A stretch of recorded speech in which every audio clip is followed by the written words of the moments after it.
La guerrilla nunca había admitido que en un acuerdo inicial se metiera la frase dejación de armas. No hay que ser demasiado triunfalista, como inicialmente fue el propio gobierno Santos diciendo que esto iba a ser una paz rápida. La guerrilla se niega a reconocer que ha producido víctimas, dice que las únicas víctimas son ellos. La mirada tiene que estar puesta en primer lugar en las comunidades que fueron sometidas al silencio, al terror. Hay muchas zonas en el país que tienen cada una un conflicto que a veces tiene características propias y por supuesto aquí es necesario que se desarrollen iniciativas territoriales, regionales. En Antioquia se ha dado el mayor impacto del conflicto armado en términos de frentes guerrilleros, pero asimismo Antioquia ha manifestado las formas más protuberantes de movilización por la paz. Hay que tener el mapa de las regiones de Colombia, cada rincón, saber dónde están las FARC, qué papel están jugando. La paz, para que sea una paz verdadera y una paz permanente, una paz duradera, debe pasar necesariamente por los territorios.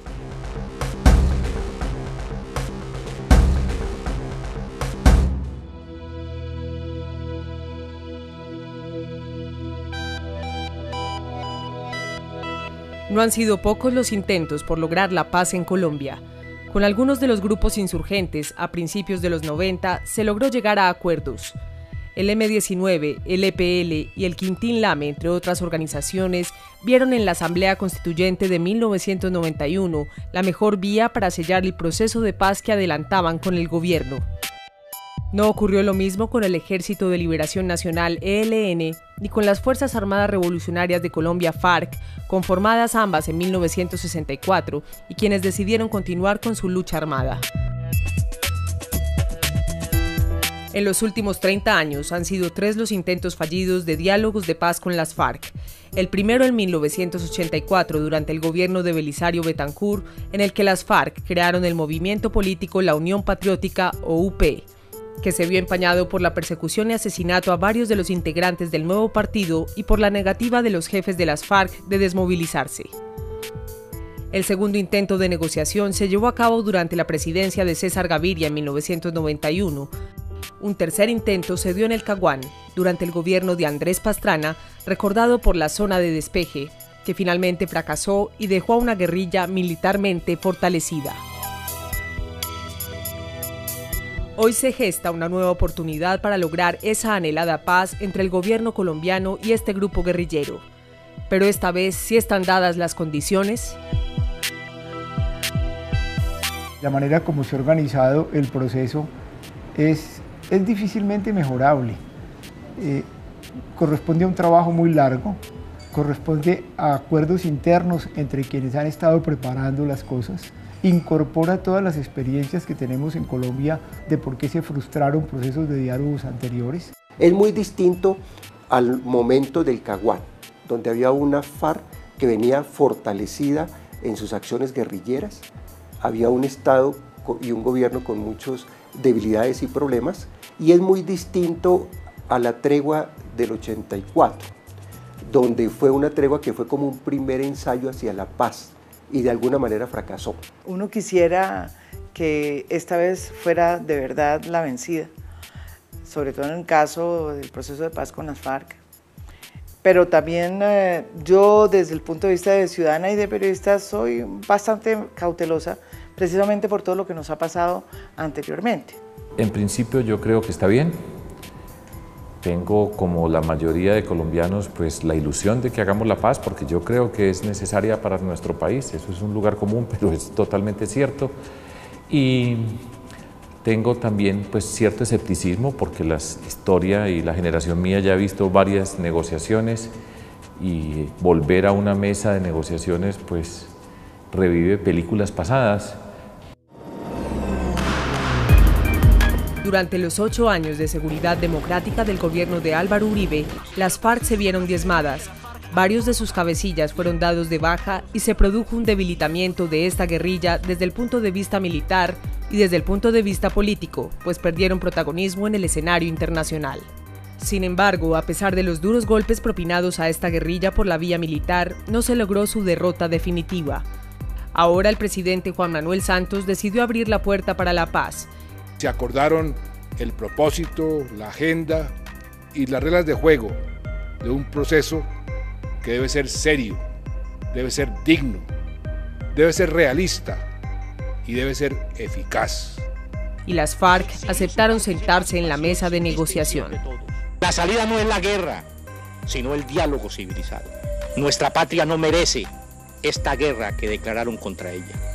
Este anuncio, al igual que otros relacionados con negociaciones o procesos de paz, ha generado tantas reacciones de esperanza como de escepticismo. Las posiciones están encontradas frente a si este proceso será exitoso o será un nuevo fracaso. Yo soy optimista porque ellos se sentaron ahí reconociendo dos cosas. Uno, que la FARC había fracasado en la toma del poder por la vía militar. Y dos, que el Estado no fue capaz de acabar con las FARC por la vía militar. Es el fracaso de lo militar. Y cuando fracasa lo militar, pues surge lo político como campo de solución de los conflictos. Y eso es en lo que están. Creo que ambas partes, tanto el gobierno nacional como las FARC, se sentaron a la mesa por conveniencia propia. Al gobierno nacional le convenía instalar estas mesas de negociación como una manera de detener su caída en picada de las encuestas.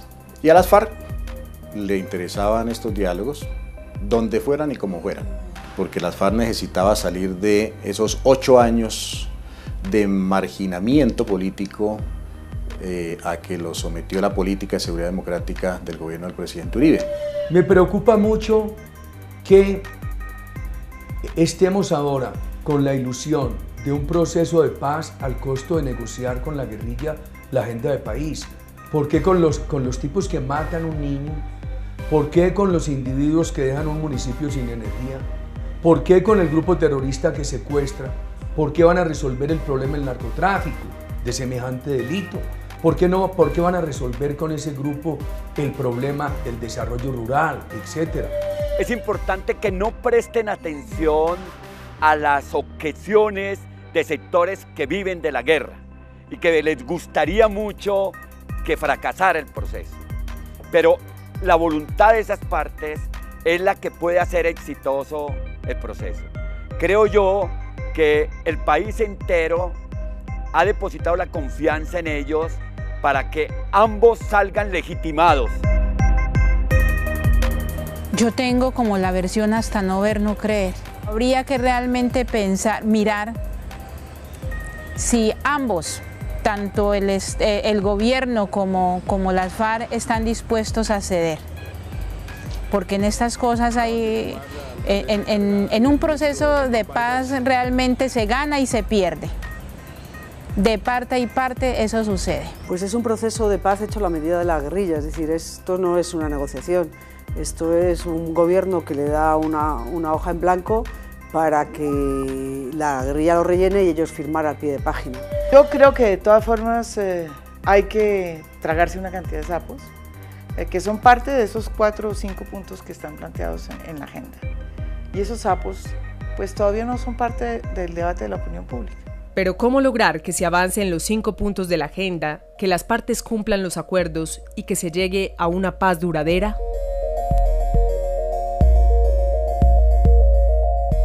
Durante años, este ha sido el tema bandera de las FARC, que tiene como eje la distribución de tierras. Para Iván Cepeda, representante a la Cámara, este punto es clave para que la paz sea duradera. Colombia es uno de los pocos países en nuestro continente que no ha hecho una reforma agraria, en la cual no se ha producido la integración entre el mundo rural y el mundo urbano. Son dos realidades que parecen estar separadas por un inmenso abismo, en la cual se encuentran las escalas o todas las escalas entre la miseria extrema y la riqueza y la opulencia. Así que sin resolver este asunto, es una constatación que se ha hecho muchas veces, difícilmente podremos superar el conflicto. León Valencia, de la Corporación Nuevo Arcoíris, expone que el tema rural es bastante complejo y que la historia ha dicho que no es de fácil resolución.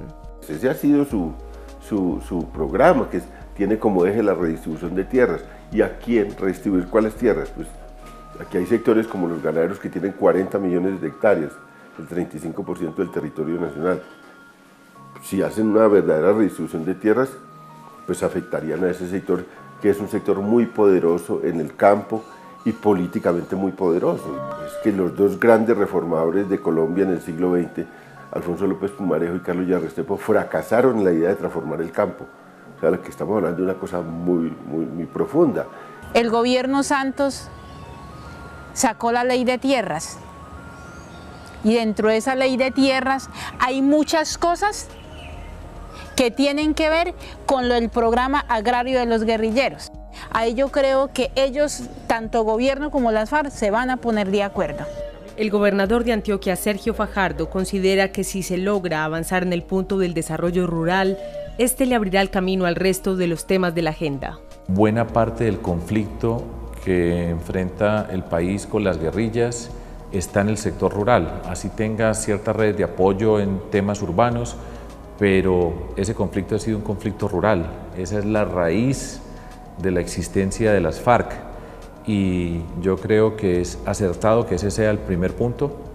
Nos va a obligar como país a pasar por un montón de definiciones que están represadas por años, ahí va a estar el punto nodal de todo lo que venga después. Ahí en el campo es donde se define la paz de Colombia.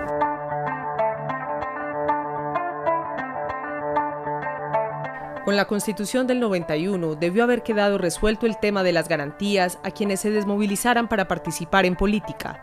Sin embargo, con los asesinatos a líderes de la Unión Patriótica, el movimiento político que fue conformado por las FARC en los 80s, el grupo guerrillero aún reclama la participación política con reales garantías. Y las garantías suponen, ¿no es cierto?, las condiciones que impiden que vuelva a suceder lo mismo que sucedió con la UP, es decir, que asesinen 3 o 4 mil militantes. Y yo estoy absolutamente convencido que las FARC no están interesadas en que Santos, el gobierno que sea, le haga las reformas que ellos están pidiendo. Ellos quieren hacer las reformas y para hacer las reformas necesitan un aparato político que es el partido político y que en cierta medida Santos ya ha aceptado. Si se trata posteriormente de construir un partido político en el que se incorpore la insurgencia, tiene que ser un partido que venga una vez terminada la lucha armada, porque no funciona cuando hay combinación de todas las formas de lucha, es decir, si una parte del partido está en la guerra. Y están promoviendo ya un movimiento que se llama Marcha Patriótica. Eso tiene un nombre concreto, le van a dar participación al 2014 a la Marcha Patriótica, va a haber garantías para que haya participación política adecuada de fuerzas de izquierda. No tengo ninguna duda que les van a dejar hacer política al día siguiente de firmar la paz. Ninguna duda. Mire, en el mundo habría un problema si hubiera una presión de determinadas ONGs que tienen influencia en los puntos importantes de poder del mundo, si hubiera presión de ellos, pero esas ONGs todas están a favor del proceso y a todas les parece perfecto que las guerrillas, por muchos crímenes de lesa humanidad que hayan cometido, hagan política. No verían igual de otro lado que hagan política, pero las guerrillas sí pueden.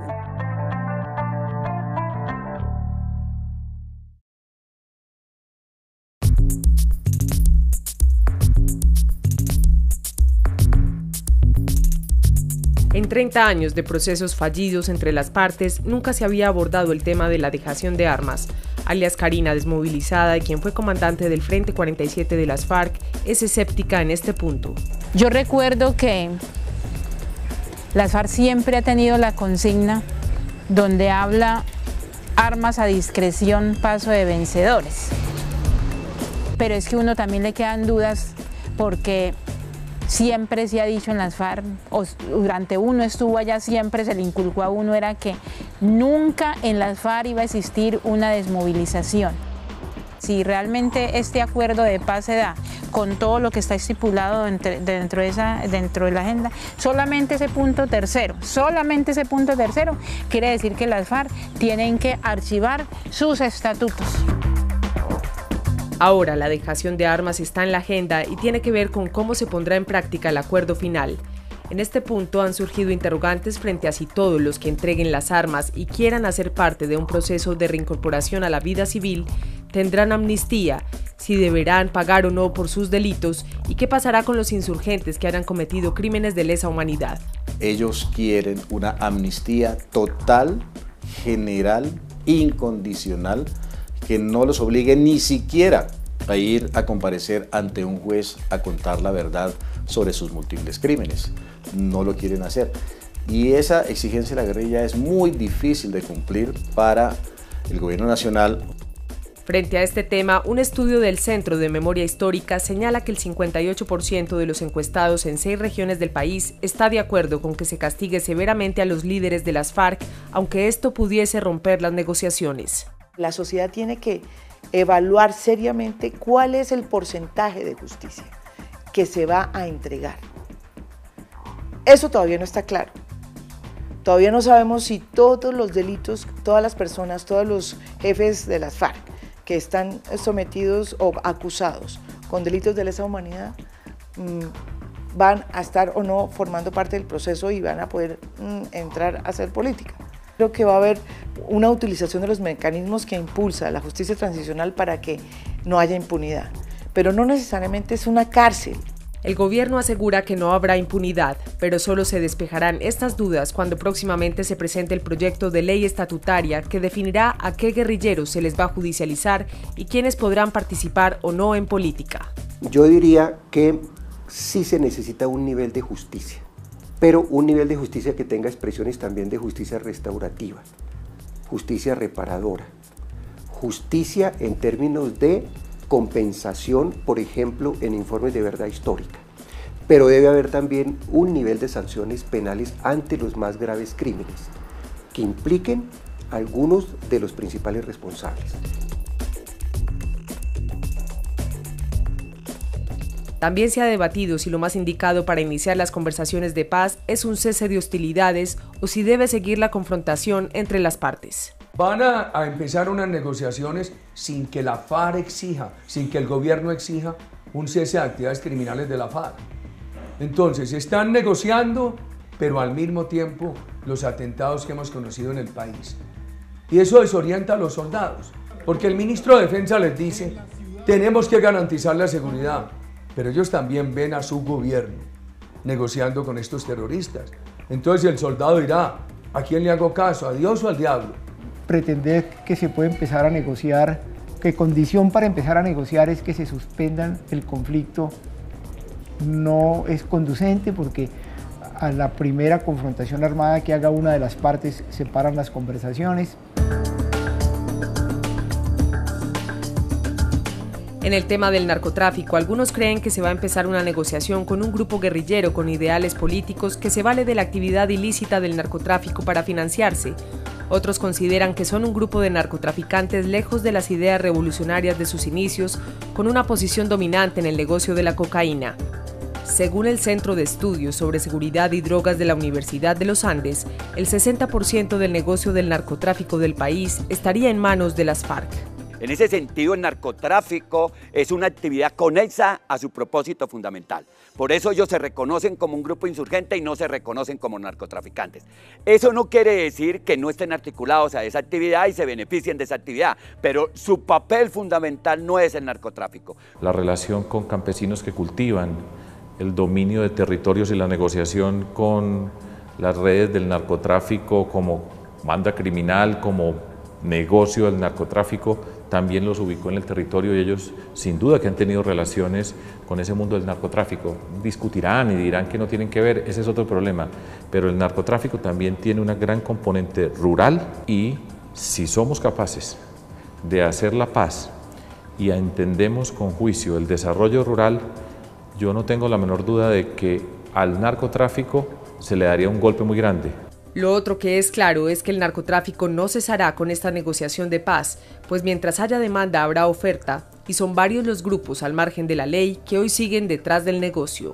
El problema del narcotráfico, que yo creo que no va a poder ser resuelto con este proceso, pero sí un aspecto fundamental, el avanzar en la sustitución de cultivos ilícitos en ciertas zonas del país, puede contribuir a buscar nuevos paradigmas para resolver este gigantesco problema que tiene Colombia. O aún llegando a acuerdos con las FARC y el ELN, el tema del narcotráfico es de más fondo. Va más allá de los compromisos del narcotráfico y la guerrilla. Tiene que ver, por ejemplo, con que nichos del narcotráfico ligados al fenómeno paramilitar no fueron disueltos, están activos. Hay expresiones aún del fenómeno paramilitar imbricadas claramente con el fenómeno del narcotráfico. Ese es otro punto. Cada uno de ellos padeció los rigores de la guerra. Él fue secuestrado por 9 años. Ella tuvo que desplazarse de Nariño, Antioquia, tras el asesinato de su esposo. Y él perdió la mano izquierda y parte de su vista y audición tras la explosión de una mina antipersona en el municipio de Argelia. Los tres son los rostros de las secuelas del conflicto armado. Los tres son víctimas de la guerrilla de las FARC. Yo perdoné, y no serlo así, seguir con odios es estar mentalmente secuestrado en la selva. Yo lo he visitado y he dialogado con ellos en la medida en que le he podido mirar los ojos de frente, siento una tranquilidad, no siento odio. No, llegar aquí con 2 hijos pequeños es duro, muy duro, porque realmente no quedó nada. De más de 500 metros construidos. ¿Qué dinero? 20.600.000 pesos. ¿Qué reparan? ¿A quién y a qué? Porque una vivienda de esa categoría, ¿dónde la voy a conseguir yo? Ya por mucha plata que me dan, no me van a devolver mis manos, mi visa, mi nada, fuera de las partes de mi cuerpo que yo perdí, no me la van a devolver. Yo diría una cosa, que esto, lo que me pasó a mí, yo creo que no tiene perdón. Es algo que uno no tiene perdón, porque es algo que le marcó la vida a uno para siempre. La necesidad de conocer la verdad y de contar con una representación en la mesa de negociación es la petición unánime de las víctimas.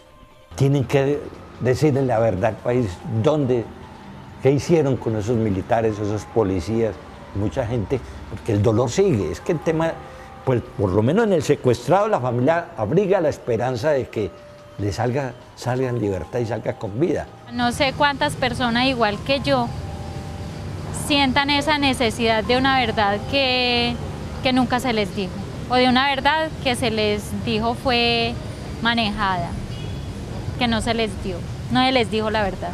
Si lo hicieron como conmigo, no hay verdad. Sí, es muy importante una representación de víctimas en esa mesa de diálogos. Y sería muy importante que en esa mesa de diálogos estuvieran sentados 2, 3 personas de víctimas del conflicto armado.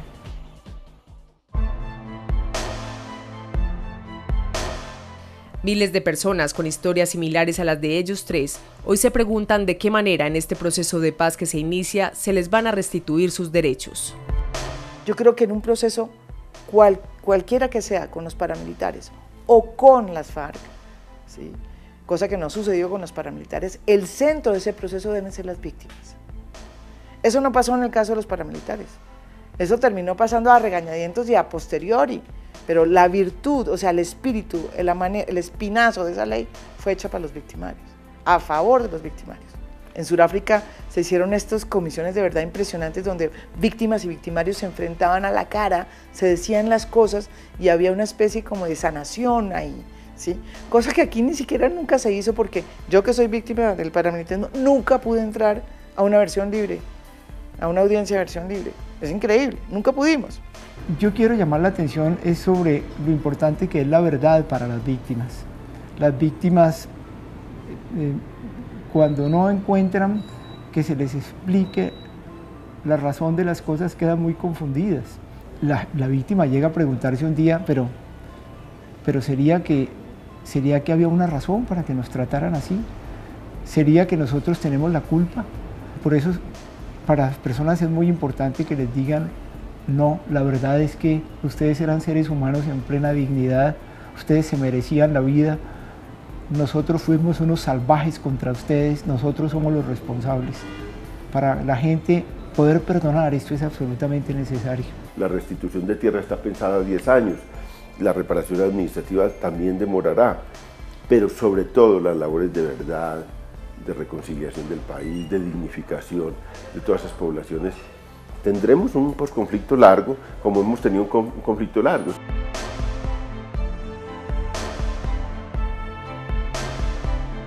muchos colombianos, familias afectadas con esto. El Estado ha hecho un intento, reconociendo un recurso, una parte económica, ¿cierto?, a las víctimas, pero eso no es suficiente, no es suficiente el dolor que le causa a una madre la desaparición de su hijo.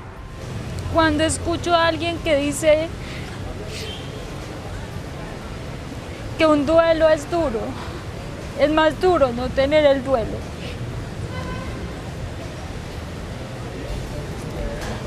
Más duro es no tener un cadáver que velar ni que enterrar. La única reparación que harían buena en estos momentos sería que hayan diálogos de paz, que esos diálogos de paz sean contundentes, que sirvan para algo, que al menos terminen con esta guerra que hay aquí en nuestro país, en Colombia.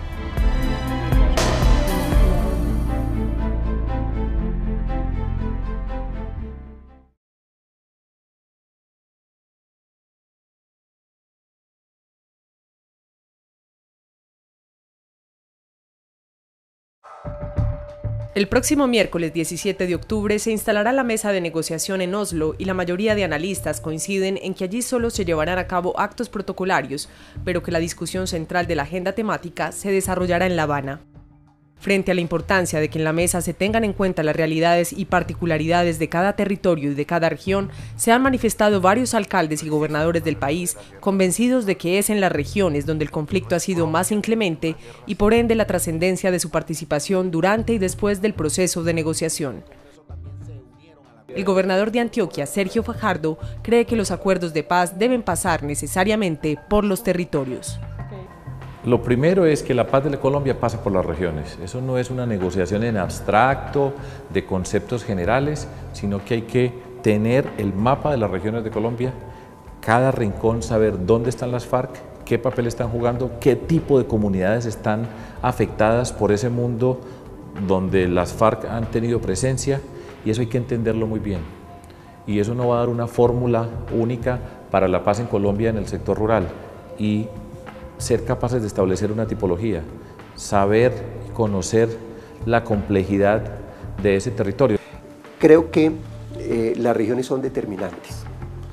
Mira, en resumen, es inconcebible el acuerdo de paz exitoso con el M-19 sin los diálogos previos en Cauca y Tolima.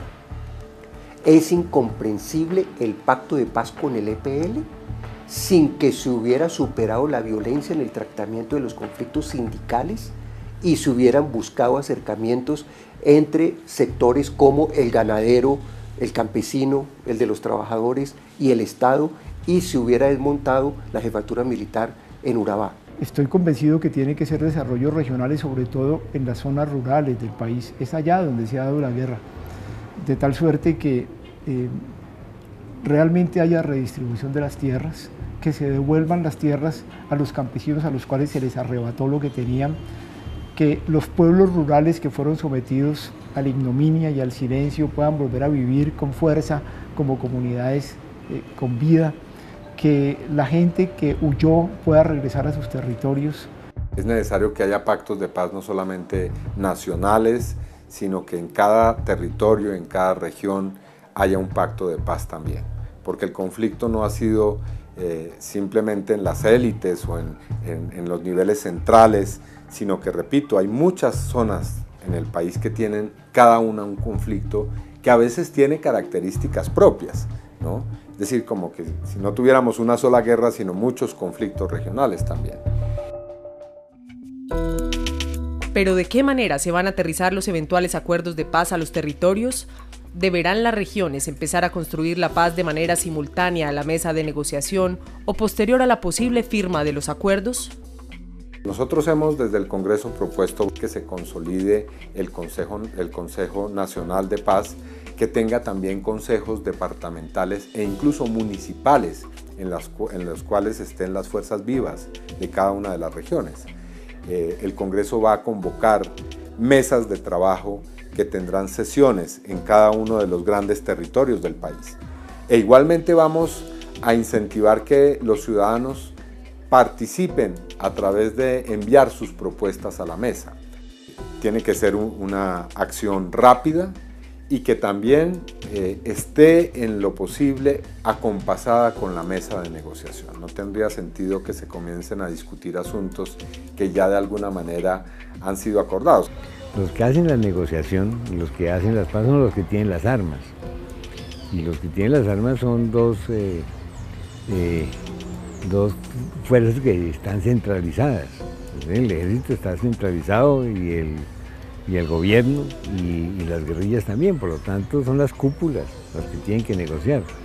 Los otros diálogos regionales a mí se me hacen más difíciles de llevar a cabo. Yo creo que eso tiene que ir desde la negociación, después salir a improvisar, después volver a convertir esto en una piñata de todo el mundo metiendo las manos y todo eso es complicado y esa será parte de la sabiduría de quienes negocian, pero más vale que tengan eso en cuenta porque esto puede ser un caos mayúsculo si no tiene una ruta muy rigurosa. Yo creo que esta es una labor muy importante donde las gobernaciones tienen que jugar un papel muy especial porque esas son la institución dentro del Estado colombiano que mira un territorio delimitado geográficamente como somos nosotros en Antioquia, tiene el conocimiento de todo el departamento, es capaz de entender a los municipios y esa es una labor que nosotros como gobernantes tenemos que aportar muchísimo, pero el gobierno nacional es a quien le corresponde determinar de qué forma se incorpora ese conocimiento,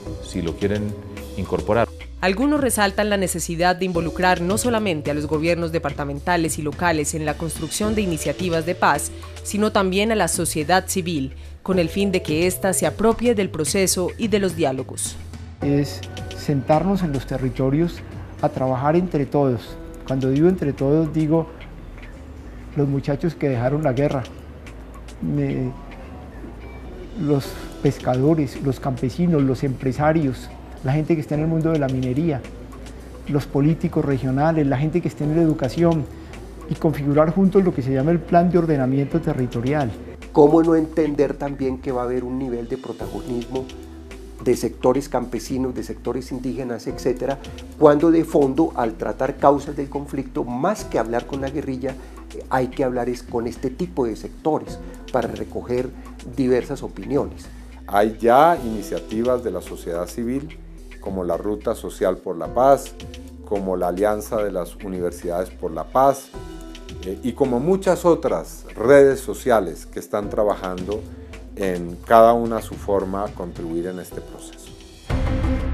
También muchos insisten en que en las negociaciones se debe tener muy presente que las dinámicas del conflicto con las FARC en un departamento como el Cauca son muy distintas a las dinámicas que se presentan en uno como Norte de Santander, en Arauca o en una región como Antioquia, y más si se tiene en cuenta que en total son 64 frentes con cerca de 8.000 hombres en armas. El problema adicional que veo es que es un equipo negociador muy cachaco. Quita a los dos generales que son disciplinados y nunca se van a salir, pero el resto es un equipo cachaco. Es decir, no tienen ni idea cuál es la realidad regional de Colombia, no tienen ni idea cuáles son las realidades de esas zonas de conflicto que lo llevan sufriendo hace mucho tiempo. No distinguen una Bacrín de otra, no distinguen un frente de la guerrilla de otro.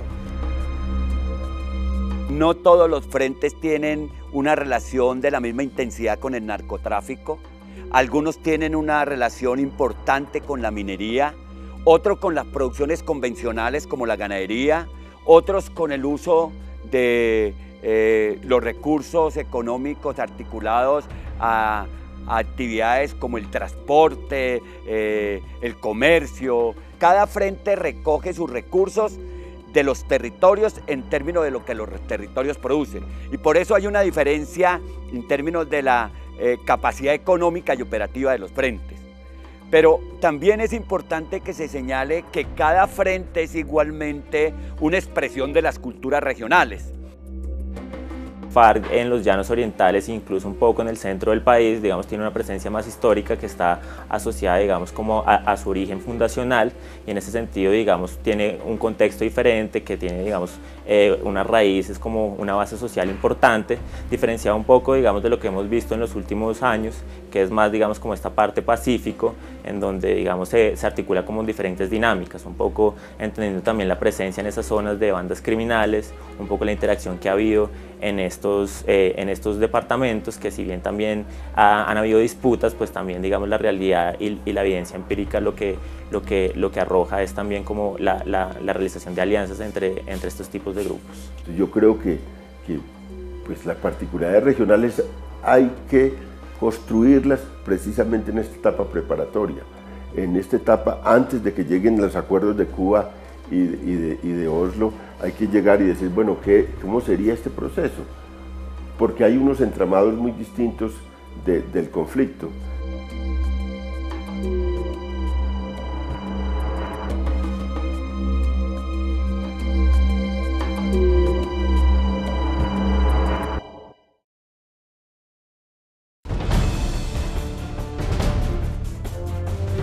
El departamento de Antioquia tiene una dinámica particular del conflicto. Ha soportado durante años el impacto de la guerra, especialmente en las zonas de Urabá, el nordeste y el Bajo Cauca antioqueño, al ser corredores estratégicos que han sido epicentro de la lucha por la tierra, explotaciones mineras, cultivos ilícitos y rutas del narcotráfico. Según la Corporación Nuevo Arcoíris, en Colombia hay 120 municipios donde está más aguda la confrontación entre los actores en conflicto. El 30% de esos municipios está en Antioquia.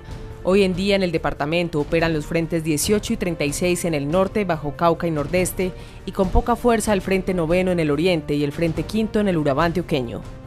En el departamento de Antioquia nosotros tenemos la región de Urabá, la región del norte de Antioquia que se pega con el nudo de Paramillo y que se va juntando hacia el Bajo Cauca y el nordeste. Allá hay unas diferencias grandes, son sectores rurales, pero qué riqueza hay, qué riqueza no hay, qué tipo de comunidades hemos tenido. Aquí está el oro, donde el oro ha llegado una actividad criminal donde las FARC participan dentro de todo eso. Hay comunidades que han sido establecidas donde las FARC han controlado el territorio por décadas. Entonces todo eso hay que saberlo muy bien, y se tiene que saber cómo se relaciona con las comunidades que están alrededor.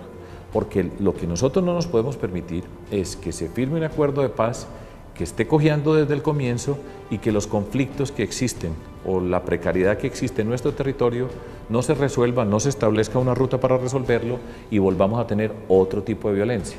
Esa es la frontera del conflicto duro entre lo que fue los procesos de guerrilla y los procesos paramilitares. Antioquia es epicentro y entonces va a ser objeto y sujeto del proceso de paz, con una fortuna que tiene un gobernador que le interesa el tema, que fue parte de la Comisión Facilitadora de Paz, que conoce el tema. Zonas como el nordeste antioqueño, como el Bajo Cauca, donde se está incubando nuevos conflictos a raíz de la minería ilegal, la posibilidad de que la minería tenga un lugar de discusión allí. Todos esos aspectos que son importantes a tratar en el desarrollo de un proceso de paz van a tener que ser tomados en consideración. Es necesario construir territorios de paz, es necesario partir de las zonas del conflicto en la solución de los problemas básicos e ir hacia los problemas más estructurales de la nación. Álvaro Villarraga, de la Fundación Cultura Democrática y experto en el conflicto colombiano, considera que el papel que jugará Antioquia será trascendental para alcanzar la paz. En Antioquia se ha dado el mayor impacto del conflicto armado en términos de frentes guerrilleros y en términos históricos de intensidad sostenida del conflicto armado. Antioquia tiene también el mayor número de víctimas. Antioquia llegó a tener también, incluyendo el Valle de Aburrá y Medellín, los niveles más altos de violencia, no solamente conflicto armado, sino violencia generalizada. Antioquia ha sido el departamento más azotado, pero asimismo Antioquia ha manifestado las formas más protuberantes de movilización por la paz. Por ejemplo, en Antioquia surgieron muchas experiencias locales en el oriente antioqueño, en el suroeste, en Tarso, por ejemplo, y en otros, en asambleas por la paz, en dinámicas humanitarias, en dinámicas de acuerdos humanitarios. Todo esto que hubo en San Francisco, San Luis, etcétera, Granada, etcétera, de movilización humanitaria y de movilización por las víctimas en los años 90. Incluso a nivel institucional, en Antioquia existió el plan congruente con niveles de consulta y concertación con autoridades locales y con la sociedad, con la población en el ámbito del departamento. de una manera que no se ha dado con la misma intensidad en otros departamentos.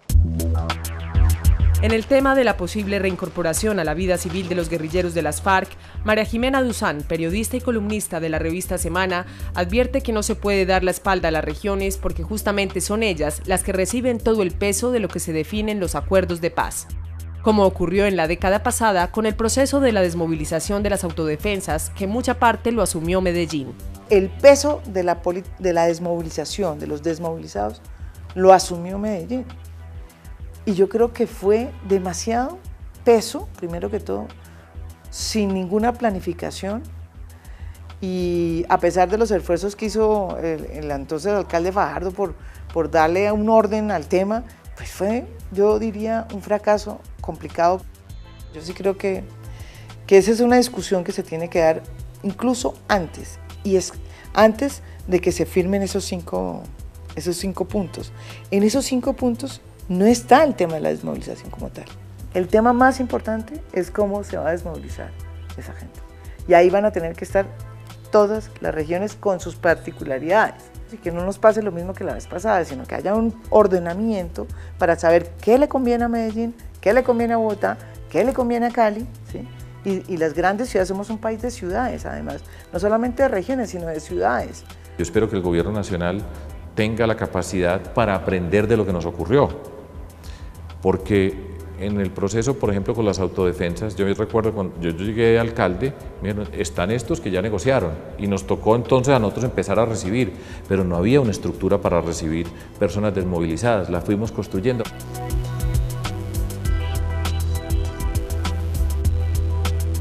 Yo recuerdo, por ejemplo, cuando estábamos en Medellín que nos empezaron a llegar gente de todas partes de Colombia y llegaban acá porque nosotros estábamos asumiendo el proceso y estábamos haciéndolo de la manera integral con todos los líos que tiene y los que tendrá.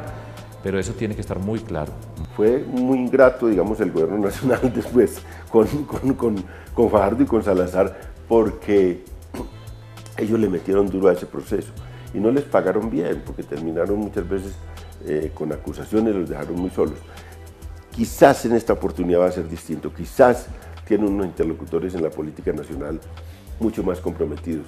Para algunos, en Antioquia será especialmente complejo manejar una posible reincorporación a la vida civil y cómo se aplicará la justicia en los casos en los que integrantes de las FARC tengan nexos con BACRIM, como efectivamente ocurre en zonas como el Bajo Cauca antioqueño. Tú estás en Caucasia, en Cáceres, en Bagre, y ahí controlan casi todo, lo controlan los urabeños o los rastrojos, pero ahí están limítrofes con las FARC, tanto por Cáceres como por Bagre y todo eso. Entonces vamos a ver, ellos tienen acuerdos con esas FARC y con esos helenos. Entonces el comandante de la FARC, ese no es un criminal, pero el de las BACRIM sí es un criminal. Entonces, ¿cómo hacemos para decir, no, hasta aquí, y este sí es narcotraficante, pero el otro no es narcotraficante? Entonces, hay muchas realidades sobre el terreno que va a ser muy difícil, y yo creo que eso le va a quedar, eso va a ser fuera del proceso de paz ya más adelante, y lo tendrán que resolver las comunidades por su cuenta y, no sé, con imaginación, no tengo ni idea. Sin duda, yo creo que es un aporte importante la desmovilización de las FARC, sobre todo en aquellos departamentos y zonas donde ha tenido presencia histórica. Creo que sí puede significar un cambio importante en términos de orden público, digamos, y de cesación de hechos violentos. No obstante, y nuevamente creo que ahí es importante tener muy claro como los resultados esperados del proceso, y es entender que si bien sea un paso importante, digamos, en la consecución de la paz, todavía, digamos, hay 2 retos importantes. Uno que tiene que ver con los otros actores armados que hacen presencia en el país, y lo otro ya es garantizar condiciones sostenibles para un posconflicto. Lo cierto es que el país necesita hallar el camino de la paz, detener un conflicto que en los últimos 10 años ha costado más de 200 billones de pesos, que se estima que ha afectado a 1,5 millones de hogares colombianos y que ha dejado a su paso dolor, rencor y desesperanza. En medio de grandes dilemas aún no resueltos, pienso que sí hay una fortaleza y sobre todo un propósito desde Antioquia para advenir a un programa de cara al proceso de paz y para concurrir con aportes y con dinámicas regionales que creo que pueden darse con mucha fuerza por todos los antecedentes que decimos de iniciativas que ya se han tenido y que se pueden dinamizar en este momento. No es una oportunidad fácil, no es un camino de miel y leche, es un camino de conflictos, de tensiones, de grandes obstáculos y de seguramente muchos problemas. Pero el llamado que hay que hacerle a los actores centrales de este diálogo es sacarlo adelante por encima de todos los obstáculos como una necesidad y una responsabilidad que tienen con el país. Están dadas las condiciones que se llaman necesarias, pero las condiciones suficientes hay que construirlas. Y viene una tarea larga, seria, en que nos tenemos que comprometer todos, y es construir la paz entre todos los colombianos. Yo tengo una posición optimista, consciente perfectamente de las incertidumbres, de las preguntas que tenemos sin respuesta, pero más que una posición optimista, les digo, tengo una posición ética sobre lo que en este momento se desarrolla en Oslo y luego va a continuar en La Habana. Nosotros en Colombia tenemos que parar la guerra. Nosotros somos capaces de hacer esto bien hecho. Digo nosotros en Colombia. Las generaciones que vienen van a vivir mucho mejor que nosotros. Esta sería una oportunidad de oro. Yo he dicho, para mi generación, esta es la última. Y yo sí, pues espero que el día que me muera, yo pueda decirme morir en un país en paz. El país necesita erradicar la violencia y empezar a sanar las cicatrices del conflicto armado interno que más se ha prolongado en el mundo. Un camino que será posible solo si el proceso de paz se interioriza en los territorios y echa raíces en las regiones.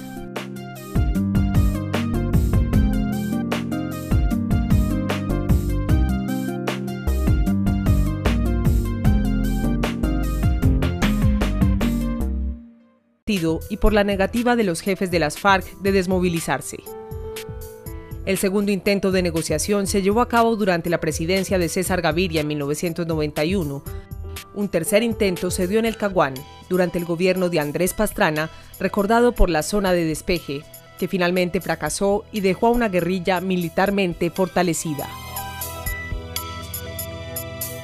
Hoy se gesta una nueva oportunidad para lograr esa anhelada paz entre el gobierno colombiano y este grupo guerrillero. Pero esta vez, ¿sí están dadas las condiciones? La manera como se ha organizado el proceso es difícilmente mejorable. Corresponde a un trabajo muy largo, corresponde a acuerdos internos entre quienes han estado preparando las cosas, incorpora todas las experiencias que tenemos en Colombia de por qué se frustraron procesos de diálogos anteriores. Es muy distinto al momento del Caguán, donde había una FARC que venía fortalecida en sus acciones guerrilleras, había un Estado y un gobierno con muchas debilidades y problemas, y es muy distinto en el escenario internacional. Sin embargo, a pesar de los duros golpes propinados a esta guerrilla por la vía militar, no se logró su derrota definitiva. Ahora el presidente Juan Manuel Santos decidió abrir la puerta para la paz. Se acordaron el propósito, la agenda y las reglas de juego de un proceso que debe ser serio, debe ser digno, debe ser realista y debe ser eficaz. Y las FARC aceptaron sentarse en la mesa de negociación. La salida no es la guerra, sino el diálogo civilizado. Nuestra patria no merece esta guerra que declararon contra ella.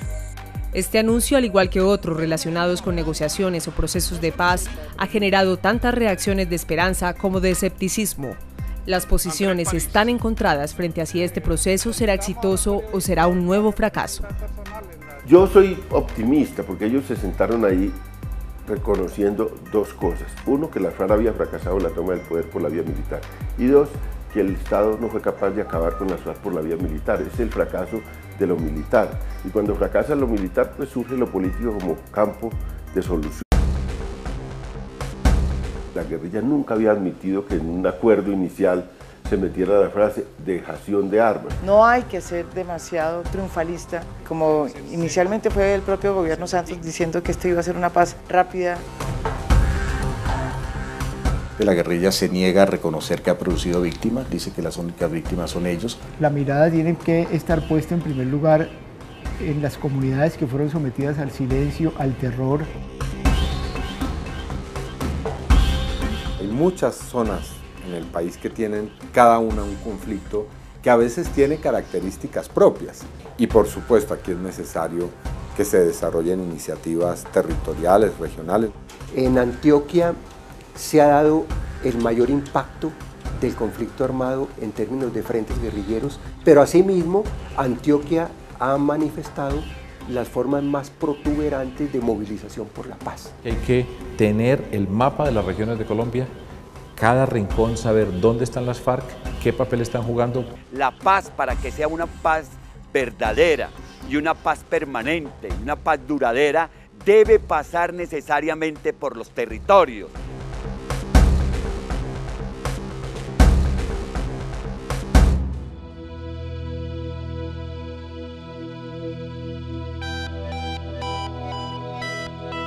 No han sido pocos los intentos por lograr la paz en Colombia. Con algunos de los grupos insurgentes, a principios de los 90, se logró llegar a acuerdos. El M-19, el EPL y el Quintín Lame, entre otras organizaciones, vieron en la Asamblea Constituyente de 1991 la mejor vía para sellar el proceso de paz que adelantaban con el gobierno. No ocurrió lo mismo con el Ejército de Liberación Nacional, ELN, ni con las Fuerzas Armadas Revolucionarias de Colombia, FARC, conformadas ambas en 1964, y quienes decidieron continuar con su lucha armada.